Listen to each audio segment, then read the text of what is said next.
বলো আমরা কোথায় যাচ্ছি এখন? কেউ কিছু বলছে না, এদিকে আমার ব্লগটা শুরু হয়ে গেছে, কিছু বলছেন। কেন শুরু? আচ্ছা, নিউ টাউনের ফেমাস সবুজ ফুচকা।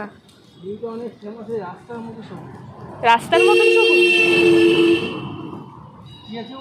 পালং শাক দিয়েছে, পালং শাক আর পুদিনা। আচ্ছা ঠিক আছে। তো যাই হোক, আমাদের অফিসের পাশেই ফেমাস সবুজ ফুচকাটা পাইনি আনফর্চুনেটলি, কারণ তারা আর ওখানে বসছে না। খুবই দুঃখ পেয়েছিলাম এবং একটা শুধুমাত্র পাঁপড় ভাজা খেয়ে ফিরেছি। মানে ফুচকা খেতে গিয়ে, তাও আবার সবুজ ফুচকা খেতে গিয়ে ফিরে আসাটা যে কতটা কষ্টের। যাই হোক, বাড়িতে এসে এই ছোলা মাখা খাচ্ছিলাম।